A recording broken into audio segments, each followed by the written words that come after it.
नमस्कार, आप देख रहे हैं आवाज इंडिया लाइव चैनल। हमारे चैनल से जुड़े रहने के लिए चैनल को लाइक, कमेंट, सब्सक्राइब करना भूलेंगे। प्रमुख खबर आ रही सुपौल से मामला सुपौल जिला के त्रिवेणीगंज मंडली मुख्यालय अंतर्गत क्षेत्र के किसानों को सरकारी प्रणाली और अधिकारियों की मनमानी से परेशान होने का है।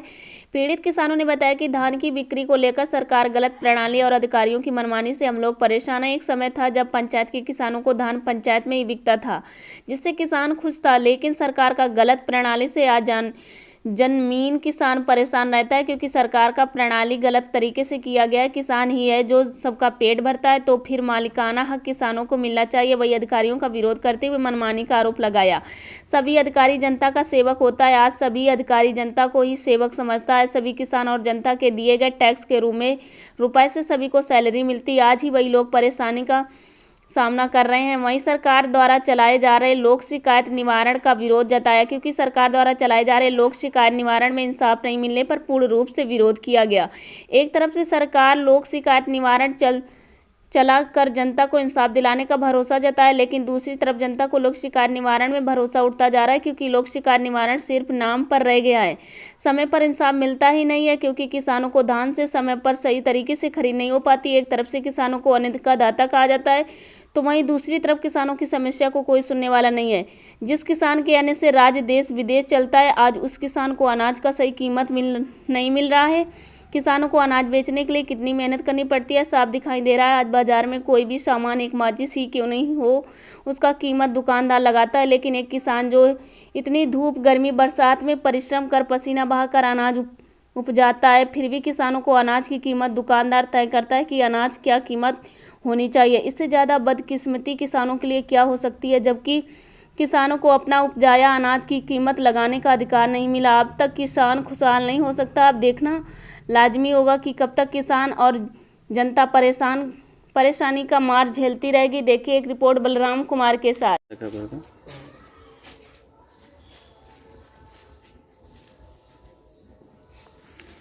एक मिनट डालिए। 1750 तकने डालिए। हो गया। हाँ निकाल लेबै। 1700 10 7 17 भेलै, तो 17 पूरा में देबै।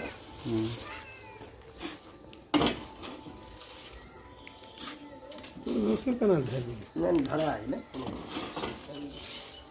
तो पानी नहीं दे पानी मखनी में दिए। 17 देख लो लगे। 1750 था। हाँ 50 दिए, तो 750 है। हाँ हाँ बहुत हो गया। 800 कते में 1750 एक किलो पर निकाले। और थोड़ा सा दीजिए। हाँ हो गया, चलिए। या तो 1 किलो कुछ मतलब निकालते एक किलो ये धान हो गया। हाँ 1 किलो धान भाग गया। 750 रहा ना। हाँ 1750 हो गया। हाँ 1 किलो धान। अब इसको पानी में डालिएगा ना। आप ई सब की करते हैं, एकरा देखे छे, एकरा कैलकुलेट करते हैं जी। एकरा फिर होता डालते हैं।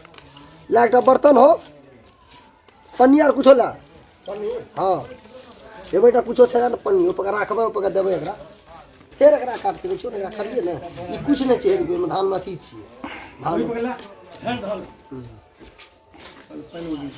अब जबकि एमे वाटर में नमी छै, एकरा में अखनी एमे छै ना नमी छै, ई वजन हेतै। और पन्नी ला दै छै, बात का समझन, वजन हेतै। अरे बने पानी छुबा न दे तू, पानी छुबते ना, पानी में पानी छुबतो नहीं, हम पानी रुकिए जीते तो एकरा पन्नी ला जे कह दिया। अब एकर नियम छै कि एकरा सुखेनाइ छै, बुझलियै। पानी तुरंते तोड़ दै छै। की करते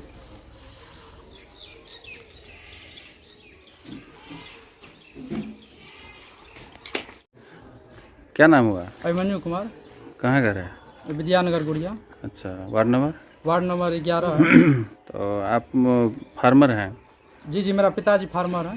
तो आप अभी पढ़ाई करते हैं? जी हम अभी तो ये जो किसान का धान पैक्स में लिया जा रहा है, तो इसमें आपको क्या गलत बुझा रहा है? क्यों, मतलब किसान के साथ गलत हो रहा है या सही हो रहा है, इसके बारे में क्या कहिएगा? गलत सर, जैसे मेरा धान दी हम सर 1 केजी धान में से मेरा 100 ग्राम जो है, 100 नहीं 150 ग्राम निकाल दिया गया, काट लिया गया। वो कि मतलब ये कह के कि आपका उसमें नमी है या उसमें आपका खखरी है, जिसको बोला जाता है कि जिस धान में बीज नहीं है। जी जी। इस तरह करके मेरा 150 ग्राम निकाल लीजिएगा आप, 100 हजार क्विंटल में, हाँ मतलब 1000 ग्राम में से तो हमको कितना बचा? 850। 850 बचा।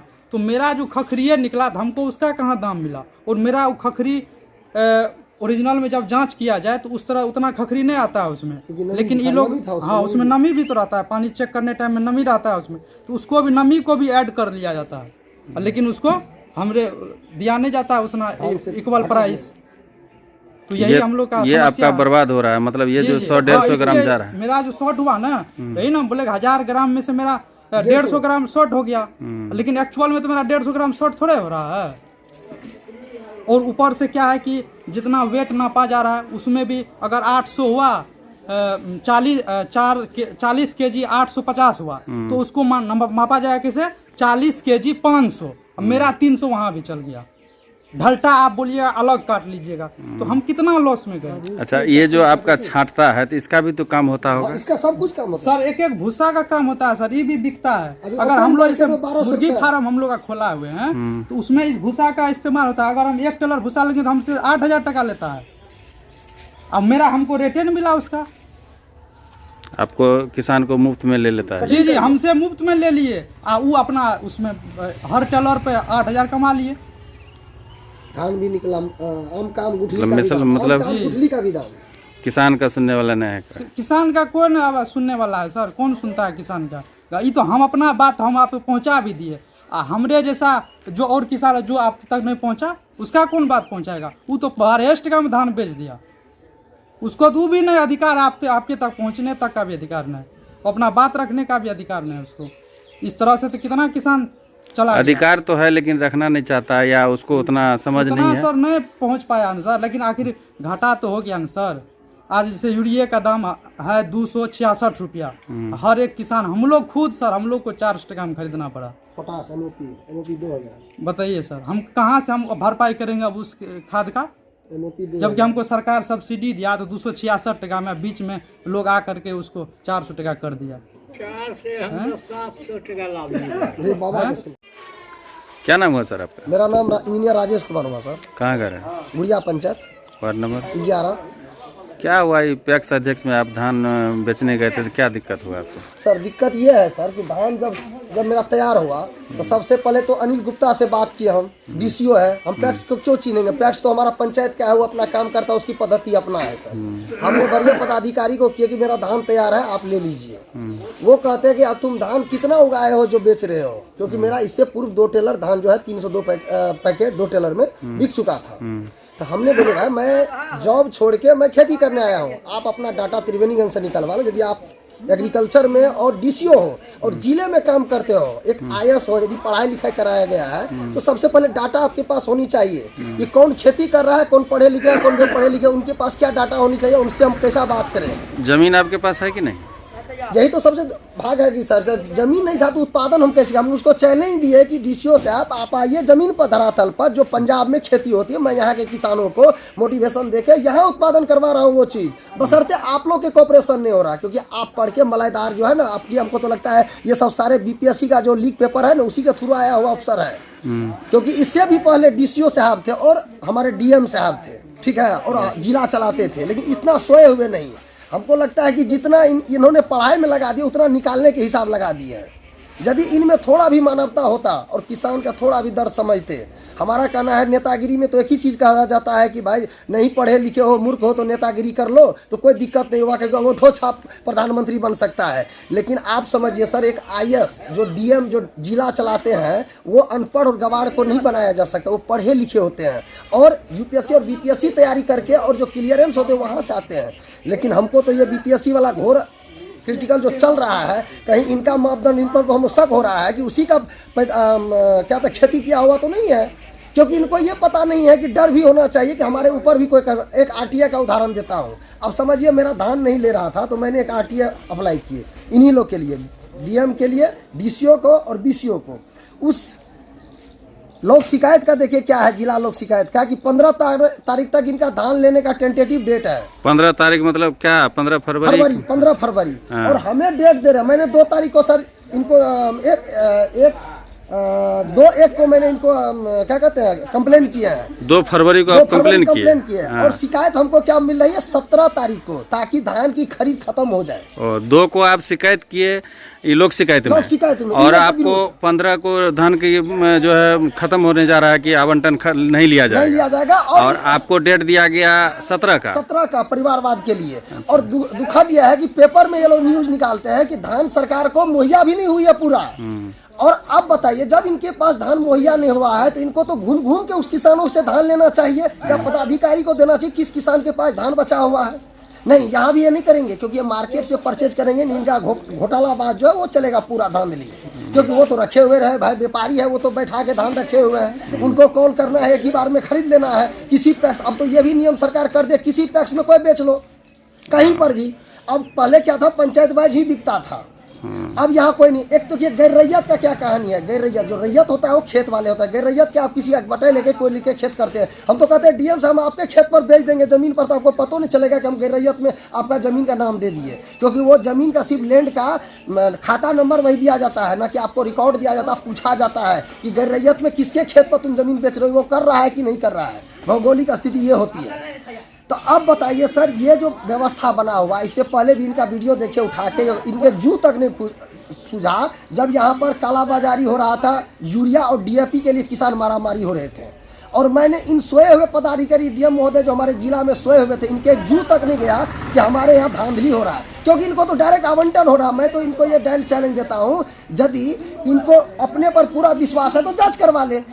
और सरकार कहते हैं नेता, हम तो कहते हैं भैया ये सीबीआई कहाँ लगाए हुए हैं, आप इस IAS सब पर लगाइए, सारा जितना भी बजट है ना हमारा वैसे क्लियर हो जाए, इसके प्रॉपर्टी को अटैच कर दीजिएगा। तो किसान का कोई सुनने वाला नहीं है। भाई ने ना सुना था पहले, ये भी बात है। जबकि किसान अन्न का दाता होता है और यही अन्न से सारा दुनिया चलता है। हम तो अन्नदाता नहीं कहेंगे सर, दुनिया नहीं पूरा विश्व चलता है सर। अन्नदाता ही नहीं समझिए, जितना रोजगार आज किसान दे रहे हैं, किसान अपने एक्चुअल बात को नहीं जान रहे हैं। हमारा कहना, एक फैक्ट्री जब खोलने जाता है, आप 1 करोड़ लोन इशू करते हैं, तो उसमें आप क्या करते हैं, लोन से माफी भी करते हैं और क्या करते हैं, ब्याज को भी हटाते हैं। लेकिन किसान को जिस आप 1,60,000 दिए हुए हैं, और यदि वो समय से नहीं दे पाते, उसका घर तोड़ने आते, कितना आप माफ करते हैं।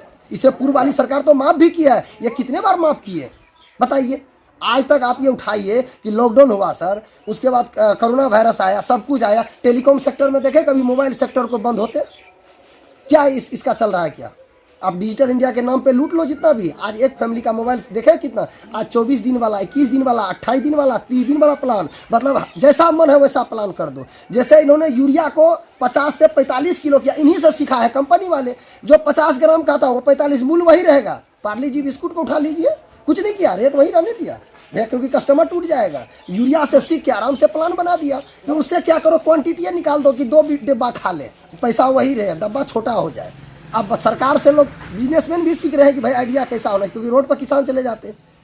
अब बताइए इनके नज़र में क्या हो रहा है कि यूरिया और डीएपी से ही खेती होता है, बाकी कोई चीज़ से नहीं होता है। जितना मन है उतना रेट ले लो। अब इनको पता ये पोटास खेती का अंश आता है कि नहीं, MOP। और रूस यूक्रेन युद्ध होने से यदि उसकी रेट में फ्लक्चुएशन हुआ तो किसान के भी MSP बढ़ा दीजिए आप। एक बोरी लागत देखिए हमने कितना रोजगार दिए हुए हैं, और इस रोजगार को उठा के इनसे पूछिए कि इनका अन्नदाता कौन हुआ। आप जिस मनरेगा को रोजगार बना के रखे वो तो लूटने का अधिकार बना के दे दिए, क्योंकि वो डायरेक्ट आपका पहुंचता है जिला तक, और जिला से आपका सेटिंग है, सब जगह जाता है। ये IAS ऑफिसर को चोरी करने के लिए किसने सिखाया है? अब जानते हैं इसका दुर्भाग्य क्या है देश। आज खाकी वर्दी के साथ साथ इस ऑफिसर से भी पब्लिक को लड़ना चाहिए, क्योंकि आज महंगाई का ये भी अंश है। जिसने भी जॉब ले लिया बैठ गया, वो कहता है मेरा दादागिरी चलेगा, तुम्हारा कुछ नहीं है। ये पब्लिक उसके आगे का नहीं है, उसका कहता है कि तुम मेरा नौकर हो, जबकि वास्तविक क्या है, ये उसका नौकर है, क्योंकि इनके पे से उनको पे होता है। जब एक नौकर का संज्ञान लेते हैं, देखते हैं एक मनोवादी का बात चलने लगा तो कितना हुआ। मतलब जनता एक माचिस भी खरीदती है तो भी टैक्स देती है, जिस टैक्स से जो है सारे पदाधिकारी अधिकारी सरकार भी लेते हैं, क्योंकि उसको रेट जब भी बढ़ेगा ना सर, लेकिन मरता जनता है, मरता जनता है। तो जनता को कहिए कितना दुर्भाग्य है सर कि इस जनता को पता नहीं है कि नौकर इसका है, लेकिन ये नौकर नहीं, वो उनको नौकर बना के रखा हुआ। जो जनता का नौकर सेवक बन के आता है वो कहता है कि हम खुद मालिक है, तब तो नहीं सुनना ना। सुनने का वजह नहीं, क्या कारण है सर बताइए। आज तक हमने बोले कि जब से हम देखे ऐसा पदाधिकारी आज तक नहीं है, इस पर जांच किया जाए कि ये यदि बीपीएससी यूपीएससी का लीक पेपर नहीं है बीपीएससी का, तो हम मान लेंगे कि तुम हुनरमंद हो। हम तो कहते हैं सर डिजिटल ये जो आपका चल रहा था एनएसडी जो चल रहा था, national skill development of India limited का, सर हम तो उस प्रोग्राम को कहते हैं भारत सरकार गलती की है। जितने भी राज्य थे ना, जितने भी सेंट्रल के पदाधिकारी थे, उन पे चलाना चाहिए था, उन पे फोकस देना चाहिए। क्यों? उसमें स्किल की बात हुई है सर। स्किल सबसे जरूरत इनको है, क्योंकि इनको जिला चलाना है, किसी को ब्लॉक चलाना है, तो सबसे पहले इनके पास हुनर होना चाहिए। इतने आदमी का बर्डन इनको क्या दे? एक डॉक्टर यदि देखते हैं एमबीबीएस बनते हैं तो कहता है भैया तुम गांव में पहले जाके प्रैक्टिस दो तब आके कहीं ज्वाइन करो। लेकिन इनको जानते हैं एक लिखित में है, नीचे साइड में बैठ के काम करना है, मजे मारना है, क्योंकि अफसर तो बनिए गया है, क्योंकि खुशहाली हो गया, बीपीएससी यूपीएससी निकाल लिया, पड़ाका फूट गया, मिठाई बट गया, अब तो कोई दिक्कत नहीं है, घर में खुशहाल होगा ही। चाहे 5 जगह मंजिल बना ले, चाहे 10 जगह बिल्डिंग दे खरीद ले, कोई दिक्कत नहीं है। सरकार भी इसी के अधीन चलते हैं, क्योंकि वो बैठ के इनसे असूली करवाते हैं, और ये क्या होते हैं? उनके असूलदार होते हैं। मतलब पदाधिकारी से असूली कौन करवाते हैं? नेता लोग। नहीं तो एक बात बताइए, एक आईएएस आप भी जानते हैं इस एरिया में, यहाँ नहीं, आज नहीं, कभी भी उठा लीजिए, जिस आईएएस ने आज तक अड़ंगा कर दिया कि मेरा नौकरी परमानेंट है, तुम 5 साल का हो, उस नेता का क्या हाल हुआ है आप बता दीजिए। आज तक कोई आईएएस मिला आपको ऐसा? बता दीजिए, किसी को ऐसा आईएएस को बता दीजिए जो किसी नेता को कहा होगा और दिखाया होगा कि मैं यदि इस तरह का काम कर दूंगा तो तुम्हारी ये कुर्सी नहीं, तुम्हारी कुर्सी के बैठने लायक नहीं बनोगे। क्योंकि वो जिस दिन ये ठान लिए, ये बता दीजिए कि उनका पावर होता है। पावर जो दिया गया ना, जो संविधान में हमारा वो पावर का बात किया गया, भीमराव अम्बेडकर ने जिस पावर का यूज किया है, दिए है, उसका यूटिलाइज नहीं होता है। ये मूर्खों के जो उस पर बैठे हुए हैं वो अपने अनुसार से करते हैं। हमको ये बताइए, आप इतने लोग नेता कहते थे कि चलो बेरोजगारी गरीबी हटा देंगे, गरीबी तो नहीं हटा पाया, बेरोजगारी भी नहीं हटा पाया। आज तक घर कंप्लीट क्यों नहीं हुआ इसका? किनका घर कंप्लीट नहीं हुआ? कितने साल लगेगा भाई? हमको तो बता दीजिए। जमीन पर भी कहते हैं कि आपको नहीं हटाया है, तो हम आइडिया देते हैं, हम गरीबी, आप गरीब को मत हटाइए, गरीब जितने उनको घर ही हम दे के कंप्लीट कर देंगे। आप कॉन्ट्रैक्ट इशू क्यों नहीं करते हैं? हर चीज पर आपने गरीब को घर तो दे रहा है, कहाँ दे रहा है भैया? कोई घर बना रहा है? बता दीजिए कितना घर बना है? प्रधानमंत्री आवास योजना मिल रहा है सबको, पता कर लीजिए, हमारे महोदय से पूछिए ना भैया, वो कुछ नहीं करता है, खूब बढ़िया से मिलता है, ऊपर तक पहुंच जाता है। जो बनाने वाला होता है, जो उसका घर बन रहा है, जो आयोग है, वो पैसा कहाँ जा रहा है? 30,000 आप 1,60,000 अटैच किए, सबसे बड़े तो आप पैसा दिखा दिए बहुत बड़ा। लेने वाले यहाँ बैठे हुए हैं और वो कहते हैं भैया इस हिसाब से बांट दो। उनके पास बचता कितना जानते हैं सर? 50 से 60,000 से कम, बस इतना ही पैसा बचता। अब उसमें घर बता दीजिए कैसे मिलेगा? एक टेलर ईटा का कितना दाम है सर? 1,000 का आज के डेट में 6,000। गिट्टी का दाम जानते हैं, सीमेंट का दाम जानते हैं। एक टेलर ईटा का 6,000 दाम है। अब मिला लीजिए 1 नंबर ईटा, उसमें भी सर डिपेंड करता है ईंट पे सर, 7,000 हो सकता है। वो कौन ईटा? नॉर्मल ईटा का बात कर रहे हैं। 1 नंबर ईटा का अभी क्या कीमत है? सप्लाई 1 नंबर ईटा का अभी क्या दाम? 12,000। इस सप्लाई जो होता है नॉर्मल, मतलब 1 रुपया पर ईटा दाम पड़ गया, मतलब 12,000, मतलब 1,000 ईटा का 12 तो 12 रुपया पड़ गया। 12 रुपये पड़ गया। तो अब ये बताइए, ये सरकार जो है सबसे बड़ी बात घर बना रहा है कि उसको बेरोजगारी बना रहा है? आज देखते हैं सर, ये जो लोन वाला सिस्टम किया है, उनको देखिए क्या हाल कर दिया। उस आदमी को जहाँ भी देखिए गरीब से लूट ही रहा है। चेक करवा दीजिए, वो जो देख रहे हैं ना, जो गरीब को लोन दे रहा है। हाँ, बहुत सारा बैंक देख रहे हैं, बंधन है, फलना है, चिलना है, बहुत सारा बैंक है, लोन देता है। पता कर लीजिए किसी से उसका क्या सिस्टम है। सरकार तो गरीबी हटाने के लिए दिए थे उसको कि भाई रोजगार करेगा, उसका क्या हो रहा है? तो गरीबी नहीं हट के गरीबी हट रहा और है। गरीबी अब बताइए, उसमें आज के डेट में विदाउट पैसा का एक भी लोन इशू नहीं करता, उसके अंदर अगर देता भी है तो उसमें भी पैसा खाता है। अब बताइए क्या हुआ? मतलब हम इंटरेस्ट पर लेने जा रहे हैं, कर्ज लेने जा रहे हैं, कर्ज पे भी डबल कर्ज ले रहे हैं। आज तक बताइए उद्योग क्यों नहीं लगा? आज जिस धान को देख रहे हैं, हमारे यहाँ हमारे जिला में 2 ही भफैया मशीन है, सबसे दुर्भाग्य देखिए, और 2 पर हमारे डीएम साहब मेहरबान है। क्यों नहीं आप मिलर को आप अटैच करवाए? सरकार का निर्देश इतना दिन हो गया, तो जो जिनकी लाइसेंस हटानी चाहिए था, जिनको अप्रूवल देना चाहिए था, आपने क्यों नहीं ऐड करवाए? आपने और मिल क्यों नहीं अटैच करवाए? मिल तो अभी 4-5-6 चल रहा है भैया का सर, जिला में पता कर लीजिए। इनके चाहते का है सर, इनके चाहते, भी मैं नहीं खोलूंगा पोल, आप जांच करवा लीजिए। किनके चाहते? साहब जी का, हमारे डीएम साहब का, बहुत अधिकारी के चाहते हैं। हाँ, जैसे हमारे प्रधानमंत्री का चाहते अदानी जी है, तो उसी तरह इनके चाहते हैं। हम खुलेआम कहते हैं, तो जांच करवा लीजिए। अच्छा, आपका जो पैक्स में ये धान ले रहा है कितना काट रहा है? इस पिछले बार 10 किलो कटा सर। आपकी इसका बात कंप्लेंट डीएम तक हो चुका है सर। हाँ, इस पर सर दुर्भाग्य डीएम साहब को जब मैंने, इनके यहाँ 3 आदमी बैठते हैं सर मोबाइल सुनने के लिए। मैं तो कहता हूँ भारत सरकार डिजिटल इंडिया बेकार चलवाए है। ऐसे आईएएस जब उनका घोरक धंधा बनवा के रखे है कि भाई कॉल सुन लो रख दो, जब वो कंप्लेन का कोई इशू रिजल्ट ही नहीं आया तो कंप्लेन किस बात का है। आज एक बताइए, सरकार को एक नौकरी देने में कितनी दिक्कत आ रही है, और जो नौकरी पर बैठे हुए कहता मैं नौकर नहीं हूँ, मैं तुम्हारा मालिक हूँ। आप डीएम साहब के ऑफिस का जांच करवा दीजिए कि मेरा कंप्लेन कितना धान से रिलेटेड है, और ये ऑफिस में बैठ के लोग क्या झक मारते हैं क्या? ये इतना धान आपका जो वापिस कर दिया, क्या कह के वही 10 कह के आपके सामने है ना सर। ये किसकी कमी है? हाँ? ये किसकी? विभाग की कमी है। विभाग का इसलिए कमी है, जब ओल्ड मॉडल में हम चले गए तो डिजिटल इंडिया में काहे ले बैठल है सर। आज हमारे यहाँ भारत में वैसे चीज आ चुका है, जानते हैं सर, कि इसमें से एक एक चीज को निकाल सकते थे। चोनीपैक्स को अवेलेबल कराया ये लोग मशीन को, मशीन हाँ। से इसमें जानते हैं सारा चीज निकलता सर, हर चीज का हमें मूल्य मिलता सर। 1 नंबर धान निकलता अलग, यदि उसमें खखरी है तो वो अलग हो जाता, यदि ब्लैक वाला है तो वो अलग होता। और वो जानते हैं वो ऐसा धान बनता और जाता कि पैक्स मिलर क्या, मिलर का कोई भी आ जाता ना उसको काट नहीं सकता था, क्योंकि मुझे सब चीज़ का दाम मिल रहा है ना सर। वो आपका वो जो खखरी निकलता है या कुछ काला निकलता है, वो सब का पैसा मिल जाता है आपको? सबका मिलता। अभी तो बेकार जा रहा हमें है। जो नहीं समझे सर, जो उसका पद्धति होता है उसमें जो हमारा रेट चार्ट बैठता तो हमको तो प्रॉफिट ना होता सर। हमको प्रॉफिट होता है कि नहीं सर? ये लॉस आप किसान को ही मिल रहा है। क्यों नहीं मिल रहा है सर, आप बताइए। तो ये हम किस भारत में है सर? ये डिजिटल आने से पहले का मॉडल है ना सर, इसको देखिए जरा झांक के। जब हमारे पिताजी से पहले मॉडल आए हुए थे, उस मॉडल को आज भी यूज करना पड़ रहा है हमें। तो हमारा डिजिटल कहाँ फेल हुआ? ये हिस्ट्री ज्योग्राफी पढ़ने वाले आईएएस आए हैं इसीलिए ना फेल हुआ सर। यदि एक पढ़े लिखे साइंस वाले आते तो ये यूज नहीं करने कहते, वो अपना टेक्नोलॉजी एस्टेब्लिश करते, और ये नहीं कहते पैक्स वाले कि तू धाम ऐसा नहीं दो। मैं उनका भी गलत नहीं। सर ऐसे आप लोक शिकायत में जो आप आवेदन दिए हैं इसका, जी। तो सरकारी नियम कानून के अनुसार कब तक इनका सुनवाई होना चाहिए? 7 दिन के अंदर सर। अन्ना हजारे का वही ना सबसे सर दुर्भाग्य है कि आज लोक निवारण जो जिसके लिए अन्ना आंदोलन हुआ था वो मुहिम ही खत्म कर दिया ये लोग मिलके ना, क्योंकि उसका मूवमेंट यही था कि किसी भी आदमी पर राष्ट्रपति तक एलिगेशन लगा सकते थे।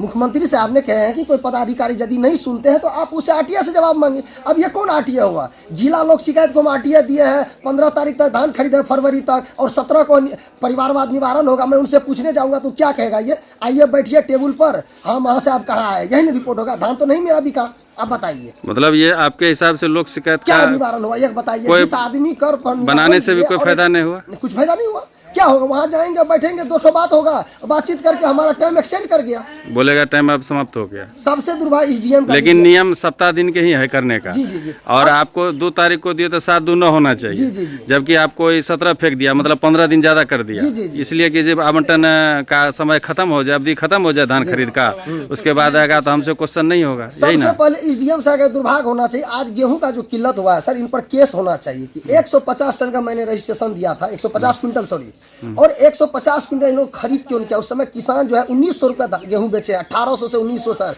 एक टाइम ऐसा था, पीक आया था, डाउन हो गया था गेहूं।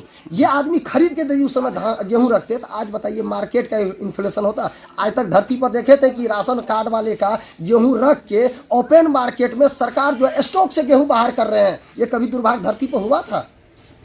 कभी नहीं हुआ है आज तक कि आपको ओपन मार्केट में सेम प्राइस पे जो हमारा एमएसपी है, आप बिजनेसमैन को गेहूं उपलब्ध करा रहे हैं, मिलर को, जिससे कि आगे का दाम नहीं बढ़े। 50 रुपए गेहूं के आटा ना बिकना शुरू कर दें, क्योंकि मिलर वहां चढ़े हुए हैं सरकार पे। और ये इस पर न विपक्ष बोल रहे हैं न पार्टी दल कर रहे हैं, सारा गेम सेटिंग है। अब ये धांधली में क्या हो रहा है? किसान को मिला आज जिस रेट पर आप देखिए बाहर आज खाने का सामान मिल रहा है, उस हिसाब से सरकार के अनुसार यदि एमएसपी पर गेहूं बिक गया होता तो और भी हमारे जो अन्न उपजाने वाले नहीं है उनको भी सस्ता में अनाज मिलता। तो ये घोर अन्याय है कि नहीं? आज हमारे पास धान है, कल हो सकता है आज फॉरेन में जो इशू है, आज एमओपी सर 2000 चल रहा है, किसके? रूस यूक्रेन की लड़ाई के चलते हमने वो भी वहन किए। लेकिन हमारा अनाज आज ओपन कर दे सरकार, अपना कह दे कि बोरिया बिस्तर बांध ले, हमारा ये धान गेहूं को बाहर जाने दे, तो हम 50 रुपए केजी गेहूं बेचेंगे और धान बेचेंगे। ये हमारा नौबत है, क्योंकि विदेश में किल्लत पड़ा हुआ सब चीज़ का। आपने बाउंड्री को सील कर दिए हैं, उसके दिक्कत क्या है? किसान को आ रहा है, और मार्केट को आप तोड़ के रखे हुए हैं। आप उसका एमएसपी पर भी रेट नहीं दे रहे हैं। आप एमएसपी किस आधार पे बनाए हुए हैं? आप एमएसपी का कोई आकलन करिएगा ना। सबसे इनका 2000 का फर्जीवाड़ा देखिए। जियो जिस तरह से लाया भाई, फ्री में आओ और अपना मोबाइल बात करो। उसी तरह से आप देखिए इनका 2000 है। पहले कहा भैया आओ सभी आदमी ले लो 2000, जितने आदमी हैं। क्या सर ये बताइए 2000 देने से पहले इन सवाल पूछा जाए इन सरकार से कि आपने नियम बनाए कि फैमिली में 1 मेंबर को होना चाहिए या एवरी 1 मेंबर को होना चाहिए। आपने 2 कट्ठे से 2.5 कट्ठे वाले को तो आज दिक्कत नहीं है क्योंकि वो खेत उपजाते ही नहीं है, आपने उसको दे दिया 2000, आराम से बैठ ले, उसको 6000 मिल रहा, मुझे दुखी नहीं है। लेकिन जो किसान 10 एकड़ से 50 एकड़ तक खेती करते हैं वो आदमी 1-2 उठाने के चक्कर में आज वो जानते हैं 1 बीघा यदि वो आज पोटैटो लगाएंगे सर तो 1 बोरा 1 बीघा में एमओपी डालते हैं तो 2000, जो 850 का एमओपी था वो 2000 में ले रहे हैं। और उसका क्या दुर्भाग्य हुआ सर, 1 साल का जोड़ दीजिए, उसको जोड़ के मिलाइए तो वो 4 बार वो भर दे रहे हैं, सबका खर्चा यही दे रहा है अकेले। क्यों? क्योंकि इसको तो भरना पड़ रहा है। आज आप वहाँ सब्सिडी कम कर देते, ये 2000 दे के क्या किया आप? किसान को बढ़ाया या घटाया? आप कहिए कि हमको रोजगार देना था, पैसा देना, तो गरीब को दे दिया आप इसी से लेके। आप तो कहीं नहीं कुछ कर रहे हैं, ना इस फैमिली को दे रहे। मनरेगा को इन्होंने क्या किया? मनरेगा के लिए बात हो रहा था कि किसान को देंगे। भैया आप ना मिट्टी कोड़ते हैं ना काम कराते हैं, सरकार के पैसा को लुटवा रहे हैं। अरे भैया उसको अटैच कर दीजिए ना किसाने से। और किसान का जो 300 से 500 रुपया आज जॉब दे रहा है इतना बड़ा, आज एक फैक्ट्री में आप बताइए जो अदानी इतना बड़ा जॉब स्किल दे के आप क्या किया है? करोड़ों का लोन लिए हुए। लेकिन किसान यदि 1,60,000 का यदि ये लेते हैं किसान क्रेडिट, तो जानते हैं यदि पैसा नहीं जमा करते हैं तो घरे तोड़ने के लिए आ जाते हैं, या कहते हैं भैया एनपीए हो गया आपको अगला लोन ही नहीं मिलेगा। क्यों? क्योंकि वो अन्न उपजाने वाला है, उसका कोई ऊपर वाला पहुंच नहीं है। वो सिस्टम देते हैं और सिस्टम दे के कहते हैं भैया तुम किसान का हिसाब बनवा के, तो मंडी व्यवस्था है ही नहीं। सबसे पहले तो मैं इसकी यहाँ पहले भी वीडियो में बता चुके हैं, ये सरकार कभी मंडी बनने नहीं देगा, इसलिए इसके अंदर बहुत सारा घोर अन्याय है। जिस दिन मंडी बन जाएगी इसकी चापलूसी बंद हो जाएगी, जितने अफसरशाही चल रहा है सारा सिस्टम बंद हो जाएगा। आप बताइए एक दिन के लिए इनसे पूछा जाए कि विदाउट आप, आज ये लोग कहता है ना, हम हर पॉइंट में बताते हैं कि इनके रखवाले कितने हैं और जो ऑफिस में जो इनका माल पहुंच रहा है उनका टोटल काम होता है। आप चले जाइए किसी भी काम के लिए, इस पर 10 किलो हम देते तो मेरा खुशी खुशी जाता धान। व्यापारी का धान नहीं जाता है क्या? क्योंकि वो देते हैं कटिंग, 14 रुपये किने, 18 रुपये धान मिला। क्या दिक्कत हुआ सर? क्योंकि ये मेरा अपना अर्न किया हुआ और मेहनत किया हुआ धान है, इसलिए मुझे दिक्कत है। यदि यही धान मैं परचेज करके सेल करता तो मैं 10 केजी देता, आराम से देता। क्यों? उसमें मेरा 4 रुपया का प्रॉफिट। अच्छा, तो आगे मान लीजिए किसान का जो अभी ले रहा है पैक्स अध्यक्ष द्वारा धान लिया जा रहा है, उसका क्या रेट है? अभी देखिए 2040 और 2060 है। अच्छा, मार्केट का क्या रेट है? मार्केट सर देखिए 1 नंबर धान जो है ना सर, वो 1900 रुपये धान है। वो कितना कटता है? 1 किलो सर। 1900 रुपये धान लेता है बढ़िया, 1 ही किलो काटता है। इसको बढ़िया धान देते हैं तो कितना काटता है? 10 किलो मिनिमम इनका है। वो खखरी भाई पानी वाला प्रोसेस, मूर्खा वाला सिस्टम। हमने आपको क्या बोले, ये टेक्नोलॉजी नहीं, ये ओल्ड मॉडल को अभी भी यूज फॉलो कर रहे हैं। हमारा कहना है आपके पास प्रॉब्लम है तो पद्धति अपनो भाई, आप टेक्नोलॉजी लाओ, आप टेक्नोलॉजी पर जोर नहीं दे रहे हो। अच्छा, किसी पैक्स में जो अभी धान खरीदी हो रही है तो ये पंचायत बाय पंचायत नहीं किया जा रहा है? अब ये तो और कह दिया खुलेआम भाई, आप पटना से भी आके यहाँ धान बेच सकते हो, आपका रजिस्ट्रेशन हो जाए, किसान हो, रैयत हो कि गैर रैयत, 2 लाइन पूछेंगे, धान बेच दो, कोई दिक्कत नहीं इनसे। अगर पंचायत बाय पंचायत होता तो आज किसान का, तो उनको तो किसान का धान बिकता पड़ता। हाँ। तब पैक्स अध्यक्ष को धान लेना पड़ता। हाँ। ये जो कर दिया है गलत कर दिया, इसीलिए जो है किसान का धान बेच लेता है अपना, कोई दुकानदार कहीं बेच देगा। सबसे इनको व्यापार मंडल से पूछ लीजिए, भैया व्यापार मंडल वाले धान कहाँ से लाते हैं, उसमें कौन किसान बेचने जाता है? जब मेरे जैसे बड़े आदमी किसान व्यापार मंडल में नहीं बेच रहा है तो कौन किसान बेचने आया व्यापार मंडल में? मैं तो यहाँ दावा करता हूँ, पत्रकार महोदय हमारे त्रिवेणीगंज के भी धान बेचते हैं, जिनको 5 कट्ठा जमीन नहीं है, हम नाम नहीं कहूँगा। पिछले बार मिलर इशू में हम बताए थे कि भैया एक पत्रकार महोदय है, मैं उनसे विषयों से पूछे थे भैया कि इनको तो जमीन नहीं है, ये कहाँ से बोल रहे हैं ये धान बेच रहे हैं? अब ऐसा सिस्टम है, व्यापार मंडल का उठा लीजिए या जांच करवा दीजिए। मैं आज खेत मेरे पास है, लैंड का कोई चेक करवाइए, क्यों नहीं करवाता है ये लोग? जब मैं कह रहा हूँ किसान का ही धान लेते हो, गैर रैयत में किसी का खेत ही लेके करता है, खेत चेक करवाओ। पहले तो ऐसा नियम नहीं था कि पंचायत छोड़ के दूसरा पंचायत का भी, अब नियम कर दिया, ये गलत है ना? ये पूरे गलत है, जिससे किसान मारा जा रहा है। बनाया था जानते हैं? इसमें होता था क्या सर, दिक्कत ये थी कि कोई कहीं भेज दे ताकि उसको सहूलियत हो। मान लीजिए हमारा धान इनको इस कोटा पूर गया, मान लीजिए इस पैक्स को इतना ही कोटा दिया था, किसी कोटा पैक्स को नहीं है, तो ये किसान जाके वहां बेच पाए। लेकिन इसका उल्टा हुआ, इसका उल्टा हुआ कि व्यापारी को खुला मिल गया, भाई जिससे जहां संबंध है वहां बेच दो, किसान को नहीं मिला। इसका ये इससे फायदा क्या है? इससे अध्यक्ष और लोगों को फायदा क्या है कि मान लीजिए दूसरे से धान लेके अपना कोटा पूरा करते हैं, इसमें फायदा किसान का जो है धान नहीं खरीद रेट देना पड़ेगा ना सर। 10 किलो हमको 10 किलो कटेगा तो हम हल्ला करेंगे ना सर। किस व्यापारी 14 रुपये धान कटता है, 15 रुपये मैक्सिमम हुआ, स्टार्टिंग धान का यही एवरेज था सर। 16 रुपये 18 रुपये उसको मिल रहा था, अब क्या चाहिए? वो 10 किलो काट ले ना, उसको 12 किलो भी काटेगा तो क्या था? स्टार्टिंग धान का क्या दाम था सर? मतलब ये लूट का हमने सर इस डीएम को वीडियो तक भेजा हूँ कि भैया देखो ये ट्रैक्टर जा रहा है, 6 ट्रैक्टर का 6, ये देखो व्यापार मंडल नहीं जा रहा है, तुम्हारा कहाँ कहाँ कौन कौन पैक्स गया है। ये डीएम भाई साहब वहाँ 3 गो जो बंदे को बैठा के रखा वो घास छीलने के लिए है। मैं तो ये पूछता हूँ, ये कौशल कुमार पर मेरा डायरेक्ट प्रहार है और मैं तो डायरेक्ट करता हूँ इसके घर की पूरे सीबीआई से जांच होनी चाहिए, क्योंकि इनकम टैक्स विभाग इनकी जांच करे, नेता का जिस तरह जांच करता है इनकी भी जांच करे, क्योंकि इसको हमको तो कहीं से नहीं दिखाई देता है कि आईएएस की तरह काम कर रहा है। ये तो लगता है किसी को थोप दिया भाई उसके लिए काम कर रहा है, जो उनको चला रहा है कोई और। यदि पब्लिक का ही सुना होता तो पब्लिक का मैं जानता हूँ। इससे पहले डीएम साहब थे कि नहीं हमको ही बताइए सर, आप भी यहीं के लोग हैं। वो डीएम साहब काम करके गए कि नहीं? मैं 3 डीएम साहब से काम किया हूँ सर, कभी इस तरह के डीएम ये धान जो आपको वापस कर दिया तो इसलिए आप मशीन से जो इसको सफाई किए? हमने ओल्ड मॉडल को युग को लाया। अच्छा, अब मार्केट में अब इसको क्या कीजिएगा? मार्केट बेचेगा या पैक्स? नहीं, मैं तो दूंगा उन्हीं को ही, क्योंकि रजिस्ट्रेशन है, 17 तारीख की सुनवाई है, फिर क्योंकि देना इसलिए मेरा काम है कि और भी बात है इनके साथ कि अब क्या करने वाला है ये। अच्छा, ये ये आप इसको सफाई करके दे रहे हैं कि अब कितना काट रहा है? तो ये कह देगा भाग गया किसान, बेचा ही नहीं, इनके पास प्रूफ हो जाएगा। मैं तो इसलिए इनको देना मेरा मजबूरी है। अब देखते हैं कि सफाई करके कितना सफाई काटता है। करके ये क्या बंदा करता है, कितने केजी काटता है, तब मैं इसके बाद मैं सुप्रीम कोर्ट इनको 2 बार लताड़ चुका है हाई कोर्ट में। इस बार जानते हैं ना वीडियोग्राफी होता है हाई कोर्ट में इनका, भाई मैं वहाँ पर क्लास लेने नहीं सुना, मतलब सुनाऊंगा। अच्छा, यहाँ से ये नहीं सुनेगा तब क्यों नहीं सुने? कोर्ट में अब ले जाइएगा। सब किसान सो जाएगा तो हम सुतले रहेंगे का? तब तो इसका मनमानी चलने लगेगा, जिला को बेच देगा ये आदमी। हम तो डर है कि जिला को बेच सकता है, इसका कौन विश्वास है? जब इनके अंदर धराशायी हो रहा है, सारा सिस्टम फ्लॉप हो रहा है, कौन चीज में रिश्वत नहीं लेता ये बता दीजिए। इसको पूछिए हॉस्पिटल आया अपना क्या किया था? आपसे लिया है कभी रिश्वत?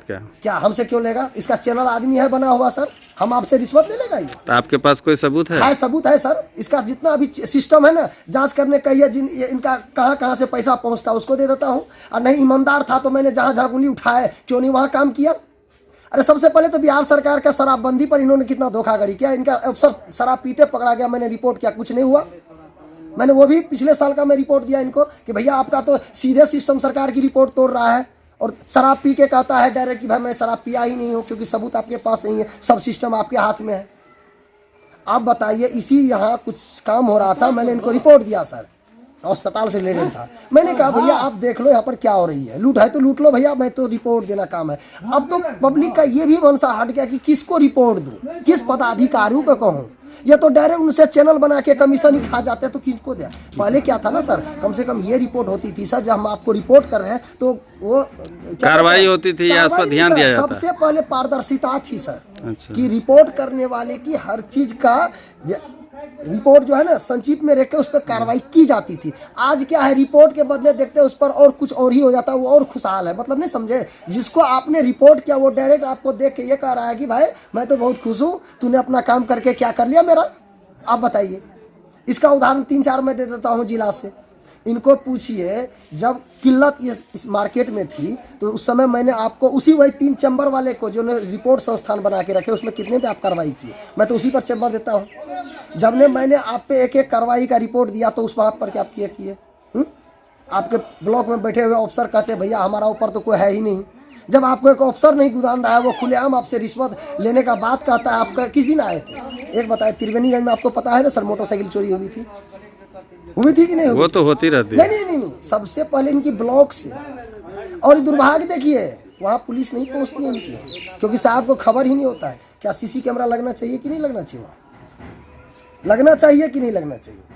कितना सीसी कैमरा लगा? सीसीटीवी तो लगा हुआ है ब्लॉक में। कुछ क्या हो रहा है? हाँ, मॉनिटरिंग भलो जो हो। याद है आपको कंबल वाली बात कहे थे, हमारे साहब ने कंबल बांट दिए थे कुछ खिलाड़ी को अपने पैसे से, लेकिन वो कभी देखे कितना पैसा लेते हैं, क्योंकि उसका चैनल बना हुआ। कभी साइड से मैंने इन्हीं को कहा था कि भैया आप जांच लो, इस डीएम साहब को बोले कि आपके पदाधिकारी यदि घूस नहीं ले रहे तो आप जांच लो, यदि आप अनिष्ट हो तो जांच करवा लो। मैं आपको सिर्फ रिपोर्ट दे रहा हूँ कि मैं ये रास्ता जाओ, ये आपको मिल जाएगी। आप याद कीजिए, इससे पहले तीसरा ये डीएम है, 2 डीएम साहब को मैंने रिपीट दिए थे, क्विक सर्विस हुआ था और उन्होंने रंगे हाथ पकड़े थे। इनके तरह नहीं है झोला छाप वाले जैसे कि भाई झोला में बांध के ही पहुंचा दो उसको। जब इनसे डर ही नहीं होता तो मैं शासक को क्या समझूं? चलिए धन्यवाद।